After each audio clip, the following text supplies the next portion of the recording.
अमेरिकी सहयोग परियोजना मिलेनियम च्यालेन्ज कर्पोरेसन एमसीसी का विषयमा नेपाल सरकारले गरिरहेको कामका बारेमा अमेरिकी पक्षले चासो राखेको छ।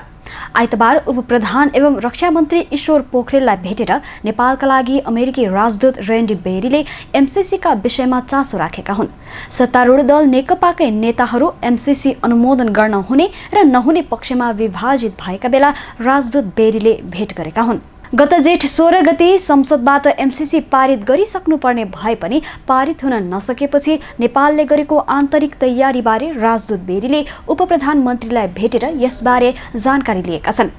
भेटमा राजदूत बेरीले एमसीसी को विषय के भइरहेको छ भन्दै चासो राखेको रक्षा मन्त्रालयका सहसचिव सन्तबहादुर सुनारले जानकारी दिए।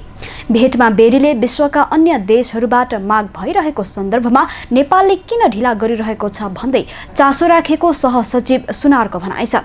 रक्षा मन्त्री पोखरेलले सरकार अझै छलफलमा रहेकाले अनुमोदन गर्न ढिला भएको बताएका थिए। एमसीसी का विषयमा सरकारले गम्भीर छलफल गरिरहेको पोखरेलले बेरीलाई जानकारी गराएका थिए। उहाँले पनि कुरा राख्नु भएको थियो, हामीले गरेका विषयमा हामीले जुन सहयोग गर्न खोजिरहेका छौँ त्यो विषयमा यहाँहरूको के भइराखेको छ भन्ने कुरा चासो राख्नु भएको थियो। हामी गभर्नमेन्टको तर्फबाट यो विषयमा अहिले पनि छलफलमै छौँ। हामी यो विषयमा गम्भीर रूपले छलफल गरिरहेछौँ भन्ने कुरा गर्नुभएको छ। उहाँले चासो राख्नुभएको थियो, यो धेरै देशबाट चाहिँ यो विषयमा माग भइरहेकै कुरा छ, तपाईँहरूको चाहिँ निर्णय ढिला भइरहेछ भन्नुभएको थियो। हामी यो विषयमा अध्ययन गर्दैछौँ। अब यहाँहरूलाई त्यति चिन्तित हुनुपर्ने अवस्था छैन। हामी चाहिँ यो विषयमा अध्ययन गरिरहेछौँ भन्नुभयो। भेटमा बेरीले छिमेकी भारतमा एक दिनमा लाखभन्दा बढी जनतामा कोरोना पोजिटिभ देखिएको सन्दर्भमा नेपालले बनाएको योजना बारे पनि चासो राखेका थिए। अमेरिकाले सुरुमा केही कमजोरी गरेका कारण अहिले समस्या बढेर गएको उल्लेख गर्दै बेरीले संक्रमण नियन्त्रण गर्दै आर्थिक गतिविधि सञ्चालनका लागि सावधानी अपनाउन आग्रह समेत गरेका थिए। नेपाल मजदुर किसान पार्टी नेमकिपाका सांसद प्रेम सुवालले एमसीसी इन्डो पेसिफिक रणनीतिको अङ्ग भएको बताएका थिए।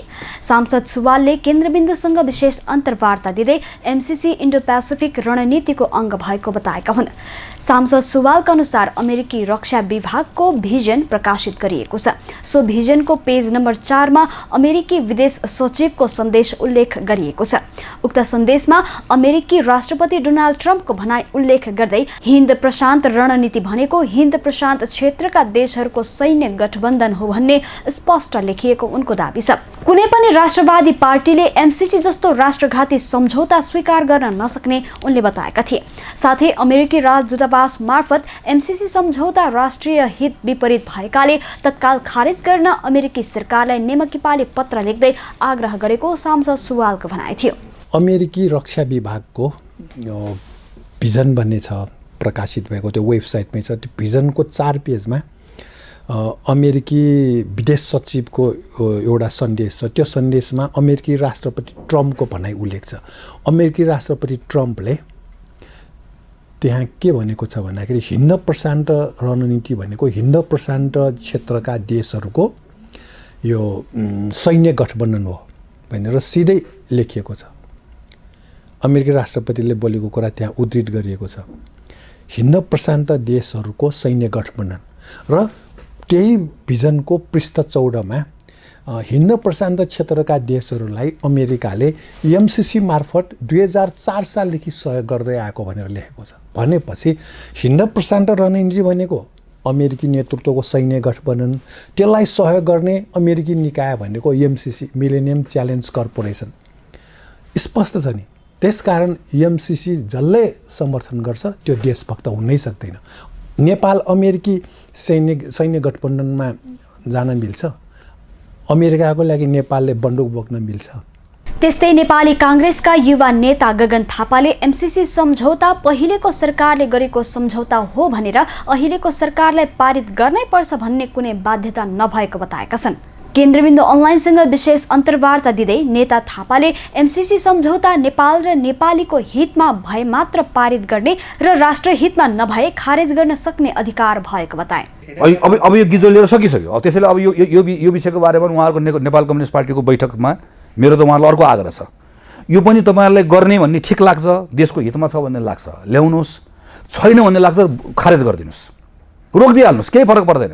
शेरबहादुर देउवाको पालामा गरेको हुनाले गर्दाखेरि हामी गर्न बाध्य छौँ भनेर प्रधानमन्त्रीले भन्नुहुन्छ नि, झुट, बेकार कुरा। संविधान त तपाईँलाई मन लागेको बेलामा नागरिकतामा तपाईँ संविधानै बदलिदिने, अनि एउटा चाहिँ शेरबहादुर देउवा प्रधानमन्त्री भएको बेलामा उहाँले गर्नुभएकोले गर्दाखेरि म तपाईँलाई मन लाग्यो भने रात अयोध्या खडा गरिदिने, तपाईँलाई मन लाग्दा अयोध्या खडा गरिदिने। तपाईँलाई अहिले चाहिँ एमसिसीको बारेमा चाहिँ तपाईँ के भन्ने भने शेरबहादुरले गरे हुनाले गर्दा म बाध्य भएँ, कोही बाध्य छैन। यो नेपालको हितमा छैन भन्ने तपाईँलाई लाग्छ, नेपाल कम्युनिस्ट पार्टीको बैठकले यो बैठकबाट खारेज गरिदिइहाल्नुहोस्, बेकारको नचाहिने कुरा नगर्नुहोस्। होइन, यो चाहिँ यसभित्र छलफल गर्नुपर्छ भन्ने लाग्छ, संसदमा ल्याउनुहोस्, संसदमा रौँ केस र केलालाई हामी छलफल गर्छौँ, हितमा छ पास गर्छौँ, छैन भने रोक्छौँ। प्रधानमन्त्री केपी शर्मा ओलीले गत जेठ 6 मा नीति तथा कार्यक्रममाथि सांसदले उठाएको प्रश्नको जवाफ दिँदै आगामी वर्षको नीति तथा कार्यक्रममा एमसिसीमा समावेश गरिएका अन्तर्देशीय प्रसारण लाइन बनाउने योजना जस्केलाबाट नभएर मूल ढोकाबाट ल्याएको बताएका थिए। कतिले भन्नुभएको छ, टिप्पणी गर्नुभएको छ, आशंका व्यक्त गर्नुभएको छ, यो पछाडिको ढोकाबाट एमसिसी ल्याउन खोजियो, जस्केलाबाट एमसिसी छिराउन खोजियो। म स्पष्ट पार्न चाहन्छु, यो हाम्रो प्राविधिकहरूले, हाम्रो इन्जिनियरहरूले, हाम्रा विद्युत विज्ञहरूले लप्सीफेदी रातमाटे हेटौँडा र लप्सीफेदी रातमाटे डमौली र बुटवलको ट्रान्समिसन लाइन आवश्यक छ, नत्र भने हामीले विद्युत उत्पादन गर्ने तर विद्युत बहन गर्ने, त्यसलाई लिएर जाने, त्यसलाई ट्रान्सफर गर्ने माध्यम भएन भने उत्पादन गरेको बिजुली के गर्ने। त्यसकारण त्यो उत्पादन गरेको बिजुली उत्पादनै गर्न सकिँदैन, त्यो त्यत्तिकै मेसिन थानको लगाएर राख्नुपर्ने हुन्छ। हाम्रो जलस्रोतको धनी देश, हामी बेसरी विद्युत उत्पादन गर्दैछौँ र त्यसरी उत्पादन गरेको बिजुली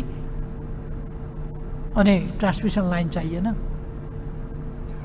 त्यसकारण यो प्रश्न ट्रान्समिसन लाइन बनाउने भन्ने कुरा हो र ट्रान्समिसन लाइन अनिवार्य ढङ्गले बनाइन्छ, यो पछाडिको ढोकाबाट होइन, अगाडिको ढोकाबाट, जस्केलाबाट होइन, मूल बाटोबाट बनाइन्छ।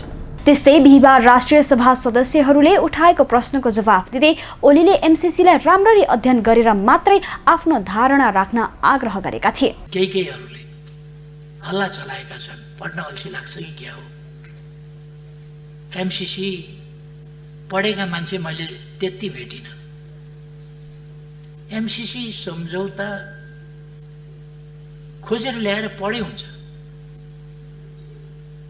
पढ्ने भन्दा हल्लाका भरमा कुद्ने र जसरी भए पनि विरोध गर्न पाए भयो भन्ने कस्तो चिन्तन। खुट्टाले टेकेर हिँड्न छोडेर टाउकाले टेकेर, त्यो हातले टेकेर खुट्टा ठाडा पारेर हिँड्ने अभ्यास गर्न किन जरुरी छ? खुट्टाले टेकेर हिँड्नुपर्छ। खुट्टाले टेकेर हिँड्ने भनेको जे त्यसमा प्रबन्ध छ त्यो प्रबन्ध पढेर त्यो प्रबन्धमा ठिक बेठिक यहाँ छ भनेर भन्नु चाहिँ एउटा कुरा हो। लहैमा लौ अमेरिकी सेना आउने भयो, कहाँ पढ्छन्, के पढ्छन्, अचम्म लाग्छ मलाई। एमसिसी सम्झौतामा अनावश्यक विवाद देखिएकाले संसदमा टेबल भइसकेको अवस्थामा बाँकी निर्णय संसदले नै गर्नुपर्ने बताए। एमसिसी सम्झौता नेपाली काङ्ग्रेसको सरकारले गरेको सम्झौता भए पनि अहिलेको सरकारले छोड्न नमिल्ने उनको भनाइ छ। एमसिसी सम्झौतामा पार्टीले व्हिप जारी गरेर पास फेल जे गरे पनि छिट्टै गर्नुपर्नेमा उनको जोड छ। त्यस्तै संस्कृति, पर्यटन तथा नागरिक उड्डयन मन्त्री योगेश कुमार भट्टराईले एमसिसी संसदबाट पारित हुने बताउँदै आएका छन्। अध्ययन कार्यदलले दिएको सुझावमाथि व्यापक छलफल गरी सम्झौता अगाडि बढ्ने उनको भनाइ छ। एमसिसीमा रहेका कमी कमजोरी वार्ताका माध्यमबाट हल गर्न सकिने उनले बताए। एमसिसी सम्झौतामा इन्डो पेसिफिक रणनीतिको अङ्ग भएको कतै पनि उल्लेख नगरिएको मन्त्री भट्टराईको दाबी छ। सम्झौतामा त इन्डो पेसिफिक भनिएको छैन। इन्डो पेसिफिक अलगै कुरा हो हैन, एमसिसी अलगै कुरा हो। इन्डो पेसिफिक भनेपछि यो एसिया पेसिफिक क्षेत्रका मुलुकहरूसँग जोडिएको विषय हो। एमसिसी भनेपछि वहाँ ल्याटिन अमेरिकादेखि एसियासम्मका, अफ्रिकादेखि वहाँ एसियासम्मका मुलुकहरू यसमा सामेल छन्। त्यसैले यसलाई एकै ठाउँ जोड्नुपर्ने आवश्यकता छैन। हामी बडा प्रष्ट हो कि नेकपा चाहिँ कुनै पनि अन्तर्राष्ट्रिय सैन्य गठबन्धनमा सामेल हुँदैन। हाम्रो त्यो स्पष्ट नीति हो। अरू कतिपय अन्तर्राष्ट्रिय मञ्चमा हामी छौँ हैन, संयुक्त राष्ट्रसङ्घमा छौँ, हामी चाहिँ यो सार्कमा छौँ, हामी चाहिँ एसियाका कतिपय फोरमहरूमा छौँ, तर हामी असंलग्न हाम्रो परराष्ट्र नीति पञ्चशीलको सिद्धान्तको परराष्ट्र नीतिको आधारमा हामी कुनै पनि मुलुकको ले बनाएको सैन्य गठबन्धनमा हुँदैनौँ। नेकपाको विवादका कारण एमसीसी 1 वर्षदेखि अनुमोदनका लागि प्रतिनिधि सभामा विचाराधीन छ। सम्झौता अनुमोदन हुन नपाउँदै सरकारले आगामी आर्थिक वर्ष 2077-78 को नीति तथा कार्यक्रम र बजेटमा उक्त परियोजना अन्तर्गतका कार्यक्रम र बजेट समावेश गरेको छ। सोही विषयमा नेकपाको सचिवालयको गत जेठ 10 मा बसेको अनौपचारिक बैठकमा एमसीसी सचिवालयका कर्मचारीले ब्रिफिङ समेत गरेका थिए। उक्त सम्झौता एसिया प्रशान्त रणनीतिको अङ्ग हो भने नेपालले पारित गर्न नहुने तर्क नेकपाको गत मङ्सिर 29 देखि पुस 6 गतेसम्म बसेको स्थायी कमिटी बैठकमा उठाइएको थियो। त्यस्तै सरकारले ल्याएको आगामी वर्षको नीति तथा कार्यक्रममा बोल्दै प्रमुख प्रतिपक्षी दल नेपाली काङ्ग्रेसका सभापति शेरबहादुर देउवाले नेपाली काङ्ग्रेस नेतृत्वको सरकारले गरेको सम्झौता कार्यान्वयनमा उदासीन भएको आरोप लगाएका थिए। अहिलेको सरकारले अघिल्लो सरकारले गरेका हालै समयको सबैभन्दा ठुलो सहयोग सन्धि सम्झौता एमसीसीलाई यो सदनबाट पारित गर्ने बारे सरकारको उदासीनता देखिएको छ। नीति तथा कार्यक्रममा यसलाई समावेश गरेर गैर जिम्मेदारी र जवाबदेहिताका साथ सरकार अग्रसर हुन सकेको छैन। यही सदनमा प्रस्तुत गरेर पारित गर्ने प्रक्रिया अघि बढाउन माग गर्दछु। पूर्ववर्ती सरकारले गरेका निर्णय सम्झौता उल्लङ्घन गर्दै जाने हो भने यस प्रवृत्तिले गलत नजिर स्थापित गर्ने पनि हुन सक्ने पनि चेतावनी दिन चाहन्छु। नेकपाका प्रतिनिधि सभा मोरङ क्षेत्र नम्बर 1 का सांसद घनश्याम खतिवडाले एमसीसी सम्झौता कार्यान्वयन गर्न नहुने कुनै कारण आफूले नदेखेको बताउँछन्।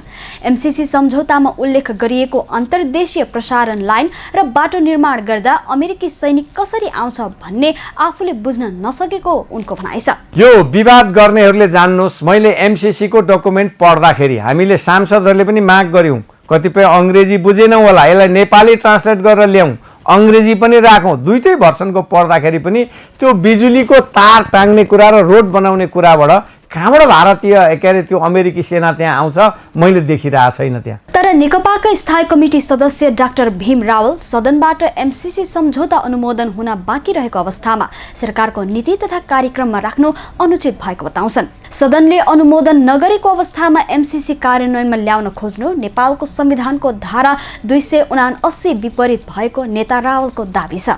नेपालको राष्ट्रिय हित, स्वाधीनता र अस्मितामा आँच पुर्याउन सक्ने भनी व्यापक रूपमा जनताबाट, राजनीतिक दलका विभिन्न मानिसहरूबाट र बुद्धिजीवीबाट आलोचित मिलेनियम च्यालेन्ज कर्पोरेसनसँगको सम्झौता यस गरिमामय संसदबाट अनुमोदन नहुँदै त्यस अन्तर्गतका आयोजनालाई बजेटमा समावेश गर्ने जस्तो गैर जिम्मेवार कार्य गरिएको छ। यो अत्यन्त अनुचित छ। एमसीसी सम्झौतामा 51 अर्ब अमेरिकी र रु 13 अर्ब नेपाल सरकारको लगानी हुने उल्लेख गरिएको छ।